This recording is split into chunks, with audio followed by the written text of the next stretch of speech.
Preste atenção. Ofereça apenas aquilo que você recebe. Não faça banquetes para quem só te dá migalhas. Não permita que ninguém limite seu espaço, diminua seu valor, roube seus sonhos, atrapalhe seu sorriso, estreite seu caminho ou te impeça de avançar. Não deixe que o barulho ao seu redor seja mais alto do que a voz de Deus em seu coração. Os outros podem até achar muitas coisas, mas Deus tem certeza de quem você é, e isso já é mais do que suficiente. Conserve o bem que você tem. Esqueça o que dói.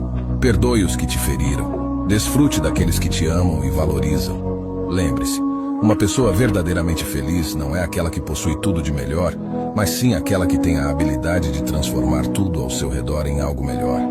Cada novo dia é uma oportunidade de recomeçar, de fazer melhor, de ser melhor.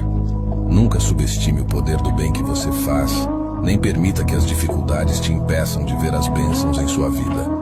Mantenha seu coração leve, sua fé firme, e siga em frente com a certeza de que você merece tudo de bom que a vida tem a oferecer.